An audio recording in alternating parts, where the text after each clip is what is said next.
ಆದಿಕಾಂಡ ಅಧ್ಯಾಯ 19. ದೇವರು ಸೊದೋಮ್ ಗೊಮೋರ್ ಪಟ್ಟಣಗಳನ್ನು ನಾಶಮಾಡಿ ಲೋಟನನ್ನು ತಪ್ಪಿಸಿದ್ದು. ಆ ದೂತರಿಬ್ಬರು ಸಾಯಂಕಾಲದಲ್ಲಿ ಸೊದೋಮಿಗೆ ಬಂದಾಗ ಲೋಟನು ಸೊದೋಮಿನ ಊರು ಬಾಗಲಲ್ಲಿ ಕೂತುಕೊಂಡಿದ್ದನು. ಅವನು ಅವರನ್ನು ಕಂಡಾಗ ಎದ್ದು ಎದುರುಗೊಂಡು ಬೊಗ್ಗಿ ನಮಸ್ಕರಿಸಿ, ಸ್ವಾಮಿಗಳೇ, ನಿಮ್ಮ ದಾಸನ ಮನೆಗೆ ಬಂದು ಇಳುಕೊಂಡು ಕಾಲುಗಳನ್ನು ತೊಳಕೊಳ್ಳಿರಿ. ಬೆಳಿಗ್ಗೆ ನಿಮ್ಮ ಮಾರ್ಗ ಹಿಡುಕೊಂಡು ಹೋಗಬಹುದು ಅಂದನು. ಅವರು, ಹಾಗಲ್ಲ, ಬೀದಿಯಲ್ಲೇ ರಾತ್ರಿ ಕಳೆಯುತ್ತೇವೆ ಅನ್ನಲು ಅವನು ಅವರನ್ನು ಬಹಳ ಬಲವಂತ ಮಾಡಿದ್ದರಿಂದ ಅವರು ಅವನ ಬಳಿಯಲ್ಲಿ ಇಳುಕೊಳ್ಳುವುದಕ್ಕೆ ಒಪ್ಪಿದರು. ಅವರು ಮನೆಗೆ ಬಂದಾಗ ಅವನು ಹುಳಿಯಿಲ್ಲದ ರೊಟ್ಟಿಗಳನ್ನು ಸುಡಿಸಿ ಔತಣವನ್ನು ಮಾಡಿಸಲು ಅವರು ಊಟ ಮಾಡಿದರು. ಅವರು ಮಲಗುವುದಕ್ಕಿಂತ ಮುಂಚೆ ಹುಡುಗರು ಮುದುಕರು ಸಹಿತವಾಗಿ ಸೊದೋಮಿನ ಪಟ್ಟಣದವರೆಲ್ಲರೂ ಒಗ್ಗಟ್ಟಾಗಿ ಮನೆಯನ್ನು ಸುತ್ತಿಕೊಂಡು ಲೋಟನಿಗೆ, ಈ ರಾತ್ರಿ ನಿನ್ನ ಬಳಿಗೆ ಬಂದ ಮನುಷ್ಯರು ಎಲ್ಲಿ? ಅವರನ್ನು ಹೊರಕ್ಕೆ ತೆಗೆದುಕೊಂಡು ಬಾ, ಅವರೊಡನೆ ನಮಗೆ ಸಂಗಮವಾಗಬೇಕೆಂದು ಕೂಗಿ ಹೇಳಿದರು. ಲೋಟನು ಅವರ ಬಳಿಗೆ ಹೊರಕ್ಕೆ ಬಂದು ತನ್ನ ಹಿಂದೆ ಕದ ಹಾಕಿ, ಅಣ್ಣಂದಿರೇ, ಈ ಪಾತಕವನ್ನು ಮಾಡಬೇಡಿರಿ. ಕೇಳಿರಿ, ನನಗೆ ಪುರುಷರನ್ನರಿಯದ 2 ಹೆಣ್ಣು ಮಕ್ಕಳು ಇದ್ದಾರೆ. ಅವರನ್ನಾದರೂ ನಿಮಗೆ ತಂದು ಒಪ್ಪಿಸೇನು? ಮನಸ್ಸು ಬಂದಂತೆ ಮಾಡಬಹುದು. ಆದರೆ ಆ ಮನುಷ್ಯರು ನನ್ನ ಆಶ್ರಯಕ್ಕೆ ಬಂದವರು, ಅವರಿಗೆ ಏನೂ ಮಾಡಕೂಡದು ಎಂದು ಹೇಳಲು ಅವರು, ದಾರಿ ಬಿಡು ಎಂದು ಹೇಳಿ, ಇವನು ಯಾರೋ ಒಬ್ಬ ಪರದೇಶಿಯಾಗಿ ಬಂದು ಈಗ ನ್ಯಾಯ ಹೇಳುವವನಾಗಬೇಕೋ? ಆ ಮನುಷ್ಯರಿಗೆ ಕೇಡು ಮಾಡುವುದಕ್ಕಿಂತ ಹೆಚ್ಚಾಗಿ ನಿನಗೇ ಕೇಡು ಮಾಡುತ್ತೇವೆ ಎಂದು ಹೇಳಿ ಲೋಟನ ಮೇಲೆ ಬಿದ್ದು ಬಹಳವಾಗಿ ಇರುಕಿಸಿ ಕದವನ್ನು ಒಡೆದು ಬಿಡಬೇಕೆಂದಿದ್ದರು. ಆದರೆ ಒಳಗಿದ್ದ ಆ ಮನುಷ್ಯರು ಕೈ ಚಾಚಿ ಲೋಟನನ್ನು ತಮ್ಮ ಕಡೆಗೆ ಮನೆಯೊಳಗೆ ಸೇರಿಸಿ ಕದ ಮುಚ್ಚಿದರು. ಇದಲ್ಲದೆ ಅವರು ಮನೆಯ ಹೊರಗಿದ್ದ ಮನುಷ್ಯರಿಗೆ, ಚಿಕ್ಕವರಿಗೂ ದೊಡ್ಡವರಿಗೂ ಕೂಡ ಕಣ್ಣು ಮೊಬ್ಬಾಗುವಂತೆ ಮಾಡಿದ್ದರಿಂದ ಇವರು ಬಾಗಿಲು ಯಾವುದೆಂದು ತಿಳಿಯದೆ ಬೇಸರಗೊಂಡರು. ಆಗ ಆ ದೂತರು ಲೋಟನಿಗೆ, ಇಲ್ಲಿ ನಿನಗೆ ಇನ್ನಾರಿದ್ದಾರೆ?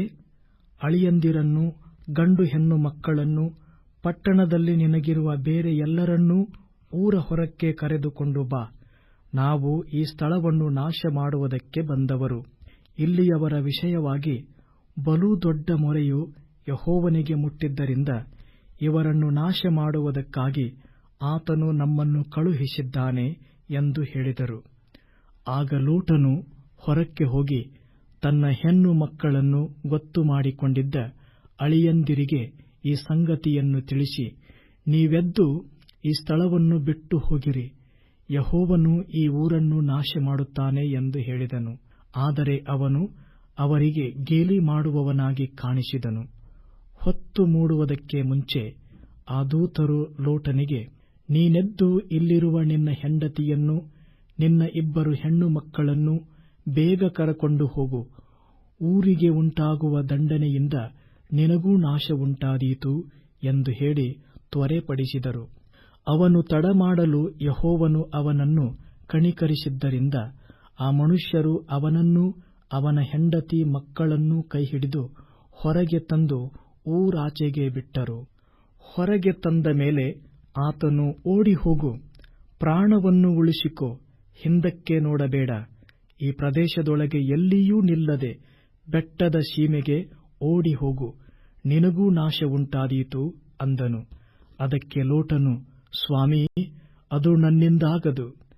ನೀನು ನಿನ್ನ ದಾಸನ ಮೇಲೆ ದಯವಿಟ್ಟು ನನ್ನ ಪ್ರಾಣವನ್ನು ಉಳಿಸಿದ್ದು ಬಹು ವಿಶೇಷವಾದ ಉಪಕಾರವೇ. ಆದರೆ ಬೆಟ್ಟಕ್ಕೆ ಓಡಿ ಹೋಗಲಾರೆನು. ನಾನು ಹೋಗುತ್ತಿರುವಾಗ ಆ ವಿಪತ್ತು ನನಗೂ ಉಂಟಾಗಿ ಸತ್ತೇನು. ಅಗೋ, ಅಲ್ಲಿ ಒಂದು ಊರು ಹತ್ತಿರವಾಗಿದೆ, ಅದು ಸಣ್ಣದು. ಅಲ್ಲಿಗಾದರೂ ಹೋಗುವುದಕ್ಕೆ ಅಪ್ಪಣೆಯಾದರೆ ನನ್ನ ಪ್ರಾಣ ಉಳಿಯುವುದು. ಆ ಊರು ಸಣ್ಣದಲ್ಲವೇ ಅಂದನು. ಅದಕ್ಕಾತನು, ಈ ವಿಷಯದಲ್ಲಿಯೂ ನಿನಗೆ ಅನುಗ್ರಹ ಮಾಡಿದ್ದೇನೆ. ನೋಡು, ನೀನು ಹೇಳಿದ ಊರನ್ನು ನಾನು ಕೆಡಹುವುದಿಲ್ಲ. ಬೇಗ ಅಲ್ಲಿಗೆ ಹೋಗಿ ತಪ್ಪಿಸಿಕೊ. ನೀನು ಅಲ್ಲಿಗೆ ಮುಟ್ಟುವ ತನಕ ನಾನೇನೂ ಮಾಡುವುದಕ್ಕಾಗುವುದಿಲ್ಲ ಅಂದನು. ಇದರಿಂದ ಆ ಊರಿಗೆ ಚೋಗರ್ ಎಂದು ಹೆಸರಾಯಿತು. ಲೋಟನು ಚೋಗರಿಗೆ ಮುಟ್ಟುವಷ್ಟರಲ್ಲಿ ಸೂರ್ಯನು ಮೂಡಿದನು. ಆಗ ಯೆಹೋವನು ಸೊದೋಮ್ ಗೊಮೋರಗಳ ಮೇಲೆ ಆಕಾಶದಿಂದ ಅಗ್ನಿ ಗಂಧಕಗಳನ್ನು ಸುರಿಸಿ ಆ ಪಟ್ಟಣಗಳನ್ನೂ ಸುತ್ತಲಿರುವ ಸೀಮೆಯೆಲ್ಲವನ್ನೂ ಊರುಗಳಲ್ಲಿದ್ದ ಜನರೆಲ್ಲರನ್ನೂ ಭೂಮಿಯ ಮೇಲಣ ಎಲ್ಲಾ ಬೆಳೆಯನ್ನೂ ಹಾಳು ಮಾಡಿದನು. ಲೋಟನ ಹೆಂಡತಿ ಅವನ ಹಿಂದೆ ಬರುತ್ತಿರುವಾಗ ಹಿಂದಿರುಗಿ ನೋಡಿದ್ದರಿಂದ ಉಪ್ಪಿನ ಕಂಬವಾದಳು.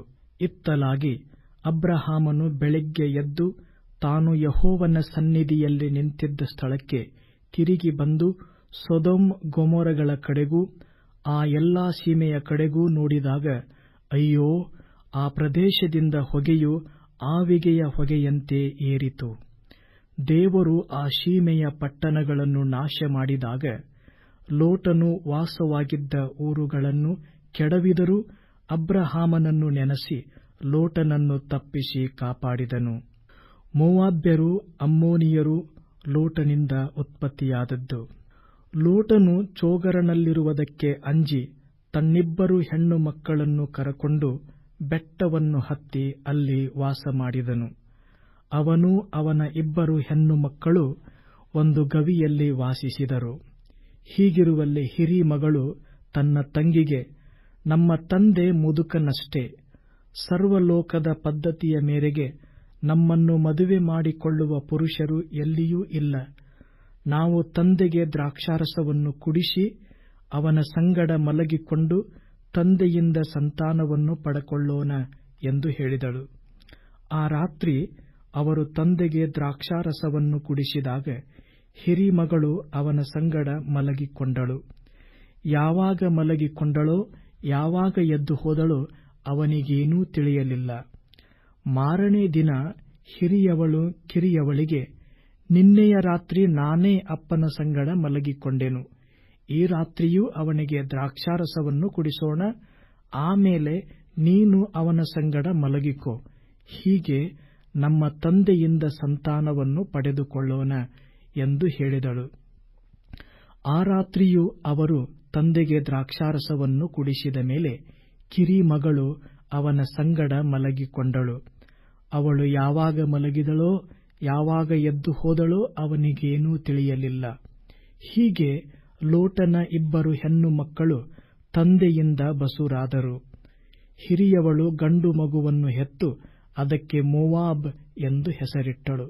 ಇಂದಿನವರೆಗೂ ಇರುವ ಮೋವಾಬ್ಯರಿಗೆ ಅವನೇ ಮೂಲ ಪುರುಷನು. ಕಿರಿಮಗಳು ಗಂಡು ಮಗುವನ್ನು ಹೆತ್ತು ಅದಕ್ಕೆ ಬೇನಮ್ಮಿ ಎಂದು ಹೆಸರಿಟ್ಟಳು. ಇಂದಿನವರೆಗೂ ಇರುವ ಅಮ್ಮೋನಿಯರಿಗೆ ಇವನೇ ಮೂಲ ಪುರುಷನು.